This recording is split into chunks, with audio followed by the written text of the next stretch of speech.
একটাই সমস্যা ছিল, 2 থেকে 2.5 বছর আমি বাইরে বিভিন্ন জায়গায় ট্রিটমেন্ট করিয়ে যে কানে একটা বিকট আওয়াজ, এই আওয়াজটা কোনো মতেই প্রচুর পরিমাণ মেডিসিন খাওয়ার পরও ঠিকই আসছিল না।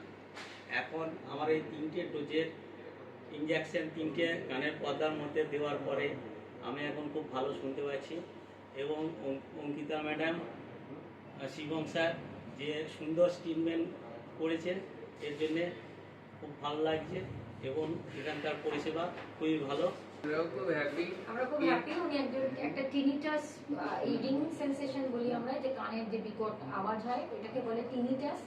যদি আপনাদের কারোর এরকম হয়ে থাকে তাহলে আমরা এখানে ইনজেকশন থেরাপি দিচ্ছি, আর আপনারা আমাদের সঙ্গে যোগাযোগ করতে পারেন। যেমন দেখছেন যে এনারা এসছেন, দূর থেকে এসছেন সবাই, সব আপনাদের রেসপন্স আমাদের খুব ভালো লাগলো। আপনি যে সুস্থ হচ্ছেন আমরা খুব খুশি। তো আজকে আমার কাছে একজন ভাই এসছেন যেনার প্রবলেম ছিল রাইট ইয়ারে সবসময় একটা কানে আওয়াজ হতো। তো বিভিন্ন জায়গা উনি দেখিয়েছিলেন, বিভিন্ন ওষুধও ট্রাই করেছিলেন। তারপরে উনি আমাদের ভিডিও দেখে এলেন, কানের যে সাউন্ড নিয়ে প্রবলেম একটা হতো। আমরা একটা থেরাপি দিলাম, যেটা হয় কানে পর্দার ভিতরে ক্যামেরা দিয়ে একটা ইঞ্জেকশন ওষুধ দিয়ে। তো ওটাতে আমরা খুব ভালো রেজাল্ট পেয়েছি। আমি খুব হ্যাপি, ডক্টর অঙ্কিতা খুব হ্যাপি, উনি ভালো আছে। আপনার থেকে আমরা জানবো কি সমস্যা ছিল, কেমন মানে আমরা খুব হ্যাপি কি এই ট্রিটমেন্টটা ওনাকে রেসপন্ড করলো। আর এই ট্রিটমেন্টের একটা জিনিস হয় কি, একটা টাইম খুব ইম্পর্টেন্ট হয়। যত তাড়াতাড়ি আমরা এই থেরাপি চালু করি, আরেকটা অনেকজনের প্রবলেম হয় নার্ভ উইক হয়ে যায়। তো যত তাড়াতাড়ি এই ট্রিটমেন্টটা চালু হয় তত ভালো রেজাল্টগুলো পাওয়া যায়।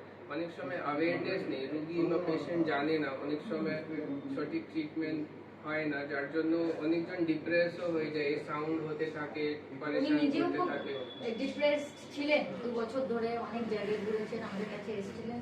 তারপর উনি বলেন না, আমি ইনজেকশনেই ঠিক হব, আমি জানি আমি ইনজেকশনেই ঠিক হব। আর উনি খুব ডিটারমেন্ট ছিলেন, উনি খুব ভালো, উনি আমাদের উপরে ভরসা করলেন, আমাদেরকে টাইম দিলেন, তার জন্য ওনাকেও ধন্যবাদ।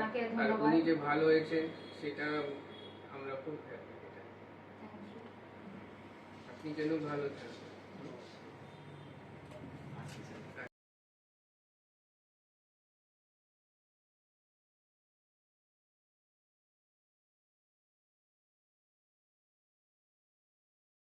Call us immediately at 8840804798.